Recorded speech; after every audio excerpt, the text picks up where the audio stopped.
Se in Sicilia occidentale le simpatie vanno a Rinaldo, vediamo a Catania qual è il personaggio più amato.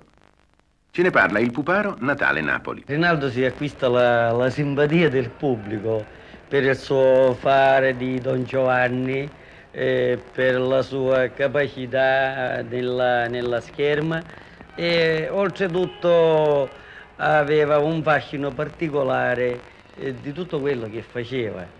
Era furbo. Era furbo, era scaltro e aveva tutte le qualità che poteva avere un uomo a quei tempi.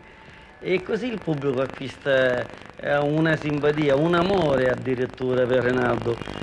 Si immagini che quando nella fine della storia succede la morte di Orlando, la famosa valle di Roncisvalle, che muore Orlando con i paladini, Rinaldo va in vita da penitente e noi a questo punto lasciamo la storia, non la continuiamo più. Perché? Perché se facciamo la morte di Rinaldo non viene nessuno a teatro. Ah, non viene? No, nessuno, completamente.